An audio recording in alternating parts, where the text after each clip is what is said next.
Pancasila sebagai paradigma pembangunan merupakan landasan, acuan, dan tujuan, dan program pembangunan yang berfungsi sebagai panduan dalam perencanaan, pelaksanaan, pengawasan, dan pemanfaatan hasil-hasil pembangunan nasional yang mencakup berbagai aspek pembangunan nasional seperti pembangunan ilmu pengetahuan, hukum, sosial, politik, ekonomi, dan kebudayaan. Kami di sini mengangkat permasalahan mengenai Pancasila sebagai paradigma pembangunan di bidang ekonomi, yaitu tentang kemiskinan.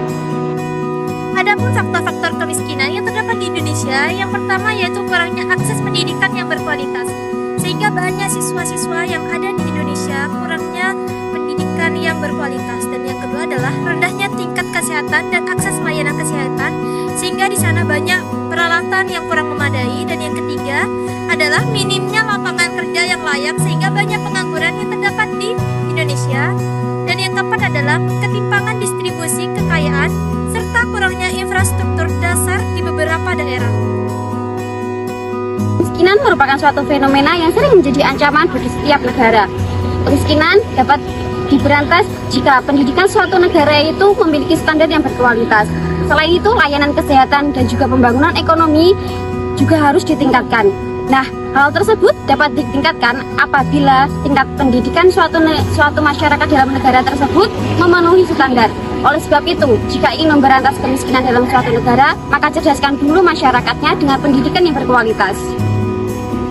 Strategi pengentasan kemiskinan yang dilaksanakan oleh pemerintah dapat dibagi menjadi dua bagian besar. Pertama, melindungi keluarga dan kelompok masyarakat yang mengalami kemiskinan sementara.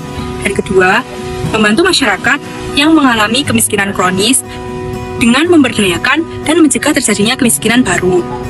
Strategi tersebut selanjutnya dituangkan dalam 3 program yang langsung diarahkan pada penduduk miskin, yaitu untuk yang pertama, penyediaan kebutuhan pokok, yang kedua, pengembangan sistem jaminan sosial, dan yang ketiga, pengembangan konsep usaha. Konsep kebijakan yang digunakan pemerintah dalam program pengentasan kemiskinan dapat dibedakan berdasarkan tradisi dan juga pendekatan perencanaan yang melandasinya. Kemudian, untuk jenis-jenis program pengentasan kemiskinan yang dilaksanakan oleh pemerintah dapat dilihat berdasarkan model pembangunan yang mendasari. Yang mendasari program-program tersebut untuk melihat titik berat strategi yang dijalankan program tersebut. Untuk model pembangunan yang pertama, menitik beratkan pada pertumbuhan pendapatan nasional. Kemudian, untuk yang model pembangunan kedua, menitik beratkan pada pemerataan dan pemenuhan kebutuhan pokok atau dasar. Kemudian, untuk model pembangunan yang ketiga, berupaya meningkatkan kualitas sumber daya manusia melalui keikutsertaan masyarakat dan juga kelompok sasaran dalam menentukan kebutuhan dan juga partisipasi dalam proses pembangunan.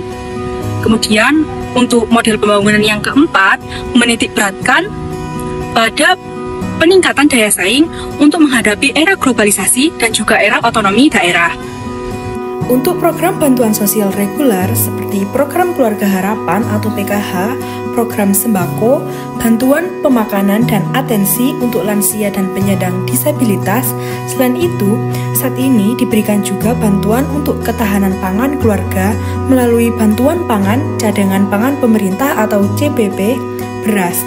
Pemerintah juga memberikan subsidi listrik untuk rumah tangga dengan 450 VA dan 900 VA maupun LPG 3 kg serta subsidi BBM yang saat ini dapat diakses oleh berbagai lapisan masyarakat. Sementara itu, untuk sektor perumahan, pemerintah juga menyediakan insentif untuk PPN pembelian rumah harga di bawah 5 miliar rupiah serta bantuan rumah untuk masyarakat berpenghasilan rendah, serta bantuan untuk rumah sejahtera untuk masyarakat miskin sebesar 20 juta rupiah. Dalam data BPS, bahwasanya angka kemiskinan di Indonesia sudah mulai menurun meski setiap tahunnya mengalami beberapa kenaikan. Kita juga dengan artikel-artikel terkait penanganan kemiskinan di Indonesia sudah mulai menurun, seperti